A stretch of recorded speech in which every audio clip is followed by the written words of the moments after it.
आप सभी का मेरे चैनल पर बहुत बहुत स्वागत है। आज मैं आपको जो कहानी सुनाने जा रही हूँ उसका शीर्षक है सोने की चिड़िया। कहानी शुरू करने से पहले मेरी आपसे प्रार्थना है, प्लीज़ मेरे चैनल को लाइक शेयर एंड सब्सक्राइब करें। अच्छा लगे तो कमेंट भी करें। चलिए शुरू करते हैं आज की कहानी सोने की चिड़िया। बहुत पुराने समय की बात है। एक राजा था जिसका नाम था गजेंद्र। उसके राज्य में सभी खुशहाल थे, किसी भी तरह की कोई कमी नहीं थी। उसने एक बगीचे लगा रखा था जिसमें लगभग हर प्रकार के फल लगते थे। इसकी देखभाल करने के लिए 2 पहरेदार रखे हुए थे।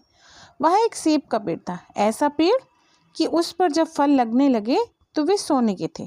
शुरू में उसके केवल 5 ही फल लगे। राजा रोज वहाँ जाता, यह देखकर बहुत खुश होता। एक दिन की बात है कि इनमें से एक सेब कम हो गया। दूसरे दिन राजा को यह पता चला तो उसने पहरेदारों से पूछा। वे बोले, हमने अपनी आंखों से किसी को भी चोरी करते नहीं देखा।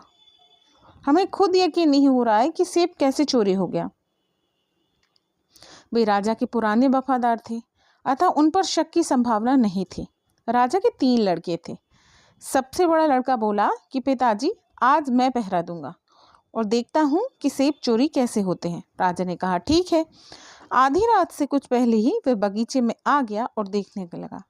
रात के 1 बजे वह जागता रहा। अब उसे जोरों की नींद आने लगी तो वह सो गया। आखिर राजा का लड़का था, नींद कहाँ सहन होती है। दूसरे दिन सुबह देखा तो फिर एक सेब चोरी हो गया था, जो रात में हुआ था। राजा को थोड़ी चिंता हुई। उसका दूसरा लड़का बोला, आज मैं जाऊंगा और मैं देखता हूँ कौन चोरी करता है। परंतु वह भी पहले वाले की तरह ही कुछ घंटे जगा, फिर सो गया। दूसरे दिन पता चला एक सेब और कम हो गया है। अब जो सबसे छोटा लड़का था वह बुद्धिमान था। उसने कहा कि पिताजी, आप चिंता ना करें, आज मैं इसका पता अवश्य लगा लूँगा। रात को वह पहरा देने लगा। उसने सोने की गलती नहीं की। 2 बजे उसने देखा एक छोटी सी चिड़िया जो सोने की थी आई और सेब तोड़कर चली गई। दूसरे दिन उसने ये बात राजा को बताई। राजा ने उसकी बहुत प्रशंसा की। अब राजा के मन में यह विचार आया कि क्यों ना उस चिड़िया को लाकर यहाँ रखा जाए। उसका कोई पता ठिकाना भी मालूम नहीं था, फिर कहाँ रहती है। उसने ये बात तीनों लड़कों से कहा। सबसे बड़ा वाला बोला, मैं उसकी खोज में जाऊं, चाहे वह कहीं हो, लेकर आऊंगा। उसकी खोज में चला गया। सुबह से चलते चलते रात होने लगी। उसने रात को कहीं आराम करने की सोची। तभी उसको एक लोमड़ी दिखाई दी जो कि मनुष्य की भाषा बोलती थी। उसने कहा कि तुम सोने की चिड़िया की तलाश में निकले हो, मैं तुम्हें रास्ता बताती हूँ, परंतु मैं देर रात को तुम्हें मिलूंगी। तुम ऐसा करो, थोड़ा आगे 2 विश्राम स्थल बने हुए हैं, वहां जाकर रुक जाओ। एक बात का ध्यान रखना, एक अंधेरे में है, दूसरे में रोशनी। तुम्हें केवल अंधेरे वाले में जाना है। यह कहकर वे चली गई। राजा का लड़का आगे आया और दोनों स्थान दिखाई दिए। उसने सोचा, क्यों अंधेरे में जाऊं, रोशनी वाले में ही चलता हूं, और वह रोशनी वाले में चला गया। वहां चोर डाकुओं का डेरा जमा रखा था। उसके सारे आभूषण लूट लिए और उसे वहीं बंदी बना लिया। 4-5 दिन तक वह वहीं वापस नहीं लौटा। राजा को चिंता हुई। बीच वाले लड़के ने कहा, मैं जाता हूँ और चिड़िया तथा भाई दोनों को लेकर आऊंगा। वह भी चलते चलते उसी स्थान पर पहुंच गया। वही लोमड़ी मिली। वही सब बातें हुई, जो बड़े ने किया वही उसने किया और वह भी बंदी बन गया। अब सबसे छोटा लड़का उनकी खोज में निकला। उसे भी वही लोमड़ी मिली। वह तीनों में सबसे बुद्धिमान था। उसने कहा कि मैं अंधेरी वाली जगह में तुम्हारा इंतजार करूंगा। वह अंधेरे में जाकर रुक गया। रात को लोमड़ी ने उसको आवाज देकर बुलाया। लोमड़ी ने कहा कि तुम ना अपनी आंखें बंद करो और मुझे अपना हाथ दो। जब तक खोलने के लिए ना कहूँ आंखें नहीं खोलना। उसने अपनी आंखें बंद कर ली। थोड़ी ही देर में उसने अपने आप को एक अलग ही जगह पाया। लोमड़ी ने कहा कि यह एक राजा का राजमहल है। वहां दूर एक कमरे में वो चिड़िया लकड़ी के पिंजरे में है और वहीं एक सोने का पिंजरा है। तुमने उसे लकड़ी के पिंजरे को ही लेकर आना है। उसने कहा, ठीक है। वह अंदर चला गया। वहां जाते ही उसके विचार बदल गए। उसने सोचा कि सोने की चिड़िया लकड़ी के पिंजरे में बिल्कुल अच्छी नहीं लगी। इसे तो सोने के पिंजरे में ही होना चाहिए। उसने उसे सोने के पिंजरे में जैसे ही रखा, उस चिड़िया ने शोर करना शुरू कर दिया। जोर जोर से सभी पहरेदार जाग गए और उसे पकड़ लिया। सुबह राजा के सामने लगाया गया। राजा ने उसको कहा कि तुम्हारा अपराध तो सजा के योग्य है, परंतु मैं तुम्हें ये चिड़िया दे सकता हूँ। बदले में मुझे सोने का घोड़ा ला कर दो। यह एक और नई मुसीबत खड़ी हो गई। और क्या कार्य उसने हाँ कर दी। राजा ने घोड़े का पता भी नहीं बताया कहाँ मिलेगा। यह घोड़े की तलाश में इधर उधर घूमने लगा और रात हो गई। चलते चलते रात को वही लोमड़ी आई और बोली, तुमने मेरी बात नहीं मानी, उसी का यह अंजाम भुगत रहे हो। उसने यह स्वीकार किया और कहा, मुझे उस घोड़े का पता बता। लोमड़ी उसे उस जगह ले गई जहाँ सोने का घोड़ा था। उसने फिर एक बात कही कि घोड़े को सामान्य रस्सी से बांधा गया है, उसी में ही लेकर आना। जाओ, अभी सब सो रहे हैं। वह अंदर गया। घोड़ा बहुत ही शानदार और चमक रहा था। साथ में एक सोने की रस्सी भी रखी थी। फिर इसकी अकल पर पत्थर पड़ गए। सोचा कि इसको तो सोने की रस्सी सी अच्छी लगेगी। उसने तुरंत पहले वाली रस्सी खोल दी। जैसे ही दूसरी बांधने लगा, घोड़े ने जोर से हिनहिनाना शुरू कर दिया और वह फिर से पकड़ा गया पहरेदारों द्वारा।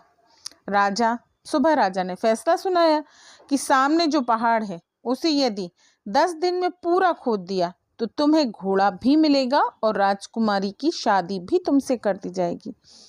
चिड़िया तो अब तक मिली नहीं, ऊपर से ये नई मुसीबत मिल गई। ये सोच सोच कर बड़ा दुखी हो रहा था। वह पहाड़ कई दिनों में, कई वर्षों में भी नहीं खोदा जा सकता। राजा ने कहा, यदि 10 दिनों में यह काम पूरा नहीं किया तो तुम्हें फांसी दे दी जाएगी। मरते हुए सभी को डर लगता है, इसलिए हाँ कह दी। सोचा 10 दिन तो जिंदा रहूंगा।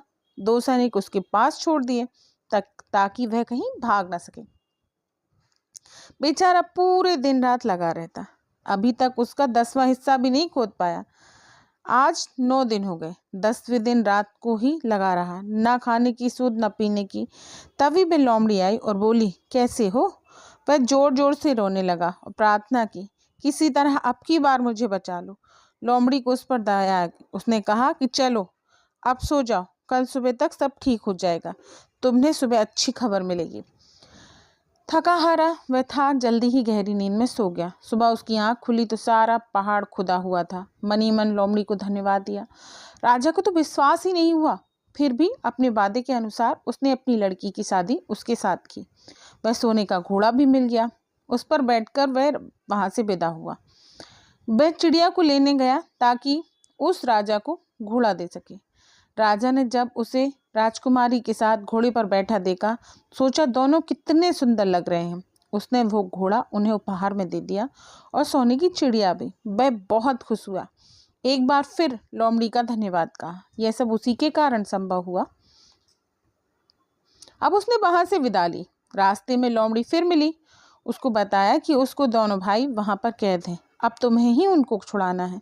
वह चलते चलते वहां पहुंच गया, अपने भाइयों को वहां से छुड़ाया। अब शाम होने को थी और एक जगह कुछ विश्राम करने की सोची। सारा दिन चल चल कर थक गया था। एक अच्छी सी जगह देखी, वहां पानी का कुआं था। वहीं सारे रुक गए। दोनों बड़े भाई इस ईर्ष्या में जल रहे थे कि पिताजी को हम क्या मुंह दिखाएंगे। जीत का सारा श्रेय तो इसी को मिलेगा। दोनों ने योजना बनाई कि इसको कुएं में डाल देते हैं और जाकर कहेंगे यह सब हमने ही प्राप्त किया है। वह बेचारा थकने के कारण सो गया।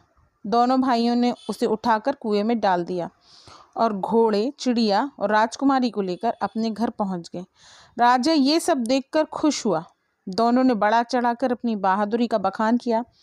राजा ने छोटे भाई के बारे में पूछा तो उन्होंने कहा कि वह तो रास्ते में कहीं नहीं मिला। अब यहाँ एक नई बात शुरू हुई। ना तो चिड़िया और ना घोड़ा कुछ खा पी रहे थे। राजकुमारी भी उदास थी। राजा को यह कुछ चिंताजनक लगा, क्योंकि उसे छोटे लड़के पर ज्यादा विश्वास था और प्यार भी सबसे अधिक था। रात को लोमड़ी उस कुएं के पास आई। उसने आवाज लगाई। अंदर से राजकुमार ने उसे देखा तो बहुत दुख हुआ। लोमड़ी ने कहा, किसी पर भरोसा करना कई बार महंगा पड़ जाता है। उसने अपनी पूंछ को इतना लंबा कर दिया कि वह कुएं के अंदर पहुंच गई और बोली, इसे पकड़कर ऊपर आ जाओ। उसे पकड़कर राजकुमार बाहर आ गया। उसने हाथ जोड़कर कहा कि तुमने मेरे लिए इतना कुछ किया है, इसका कर्ज कैसे उतारूं? लोमड़ी ने कहा, मुझे मारकर। यह सुनकर उसे बड़ा अजीब लगा। लोमड़ी ने कहा, मैं मुक्त होना चाहती हूँ और जब तक मुझे नहीं मारोगे मुझे मुक्ति नहीं मिलेगी। उसने मारने की प्रार्थना की। राजकुमार का दिल नहीं माना, पर लोमड़ी की जिद भी थी और प्रार्थना भी। ना चाहते हुए भी राजकुमार ने उस पर तलवार चला दी। थोड़ी देर बाद उसने देखा कि लोमड़ी के स्थान पर एक युवक खड़ा था। उसने बताया कि मैं उसी राजकुमारी का भाई हूँ। किसी तपस्वी की श्राप ने मुझे लोमड़ी बना दिया था। यह देखकर दोनों गले मिले। दोनों राजमहल गए। उसके वहां पहुंचते जैसे सब में नव जीवन आ गया हो। चिड़िया और घोड़े ने खाना शुरू कर दिया। राजकुमारी को दोहरी खुशी मिली। उसका भाई जो कई वर्षों पहले बिछड़ गया था, आज उसे पाकर बहुत खुश हुई। राजा को यह सब देखकर कुछ शक हुआ और उसने इसका कारण पूछा तो अब तक सारी कहानी बता दी। जब सारी कहानी पता चली तो राजा को बड़ा गुस्सा आया और बोला कि इनको क्यों छुड़ा कर लाए, पड़े रहने देते वहीं। यही सजा ठीक थी इनके लिए। तुमने इतना किया इनके लिए और बदले में तुम्हें क्या मिला? देख लिया, किसी पर हद से ज्यादा भरोसे का परिणाम। दोनों बड़े लड़कों को राजा ने जेल में डाल दिया। अब फिर से वहां रौनक लौट आई थी छोटे लड़के के आने से। तो ये कहानी आपको कैसी लगी बताइएगा जरूर। तब तक के लिए राधे राधे। मिलते हैं किसी ऐसे ही अन्य कहानी में।